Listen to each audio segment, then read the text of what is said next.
ప్రతిరోజు సామెతలలో సామెతలు 10వ అధ్యాయంలో ఉన్న 32 వచనములు. సొలొమోను చెప్పిన సామెతలు. జ్ఞానము గల కుమారుడు తండ్రిని సంతోషపరచును, బుద్ధి లేని కుమారుడు తన తల్లికి దుఃఖము పుట్టించును. భక్తిహీనుల ధనము వారికి లాభకరము కాదు. నీతి మరణము నుండి రక్షించును. యెహోవా నీతిమంతుని ఆకలిగొననీయుడు.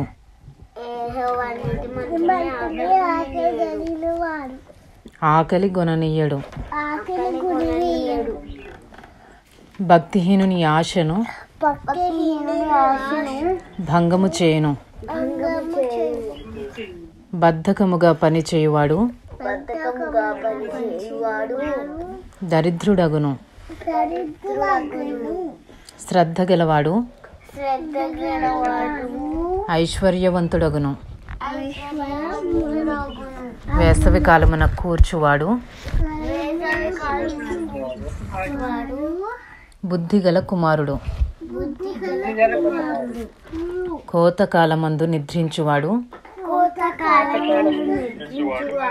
సిగ్గుపరచు కుమారుడు. నీతిమంతుని తల మీదికి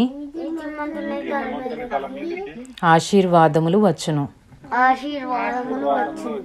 బలాత్కారము భక్తిహీనుని నోరు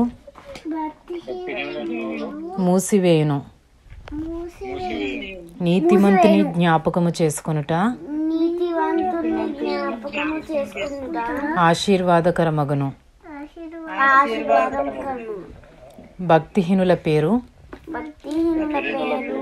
అసహ్యత పుట్టించును. జ్ఞానచిత్తుడు ఉపదేశము అంగీకరించును. పనికి మాలిన వదరుబోతు నశించును. యథార్థముగా ప్రవర్తించువాడు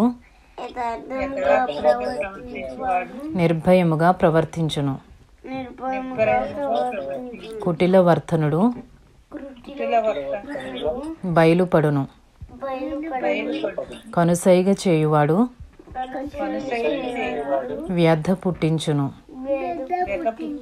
పనికి మాలిన వదరుబోతు నశించును. నీతిమంతుని నోరు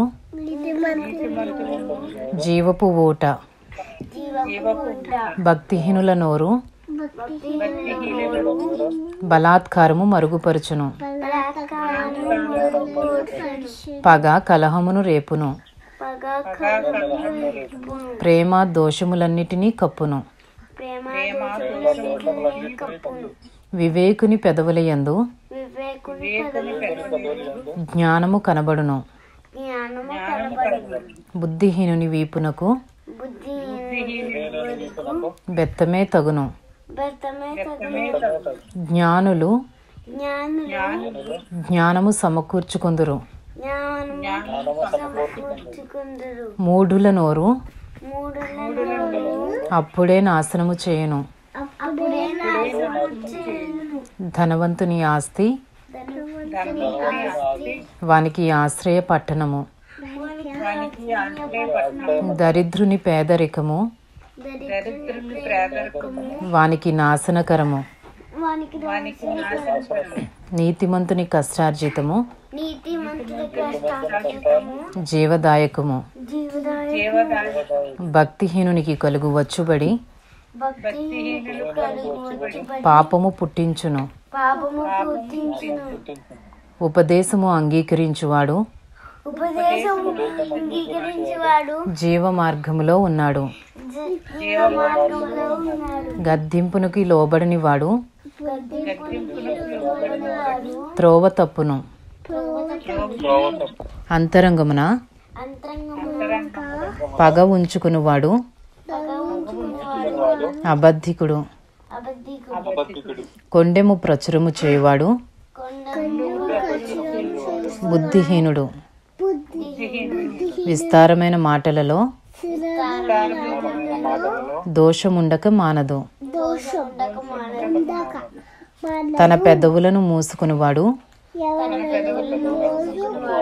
బుద్ధిమంతుడు. నీతిమంతుని నాలుక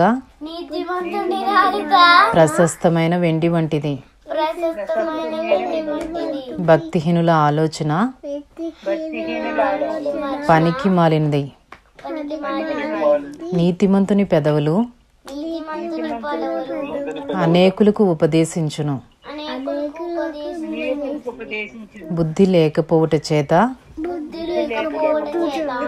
మూఢులు చనిపోవుదురు. యెహోవా ఆశీర్వాదము ఐశ్వర్యమిచ్చును. నరుల కష్టము చేత ఆ ఆశీర్వాదము ఎక్కువ కాదు. చెడు పనులు చేయుట బుద్ధిహీనునికి ఆటగానున్నది. వివేకికి జ్ఞాన పరిశ్రమ చేయుట అట్టిదే. భక్తిహీనుడు దేనికి భయపడునో అదే వాని మీదికి వచ్చును. నీతిమంతులు ఆశించున్నది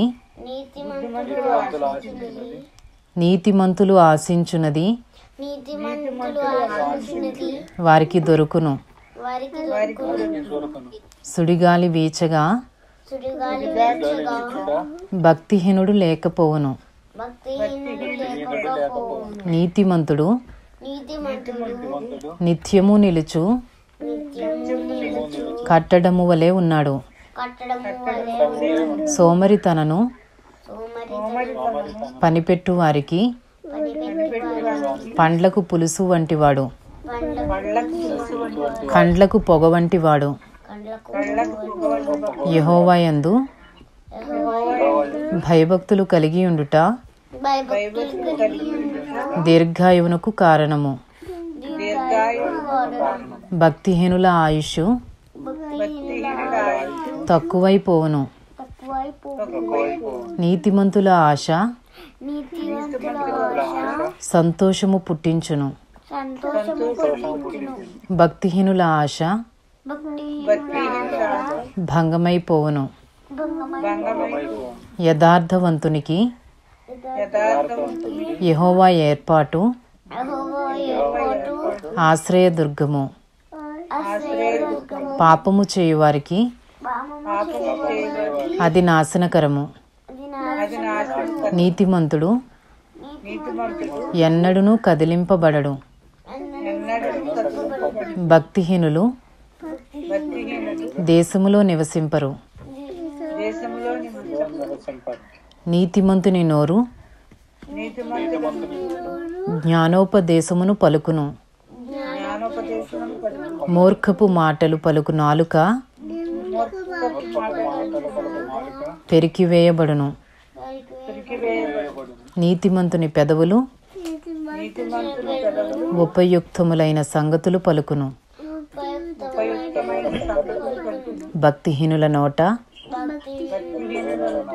మూర్ఖపు మాటలు వచ్చును. ఇంతటితో సామెతలు 10వ అధ్యాయంలో ఉన్న 32 వచనములు పూర్తి చేయబడినవి.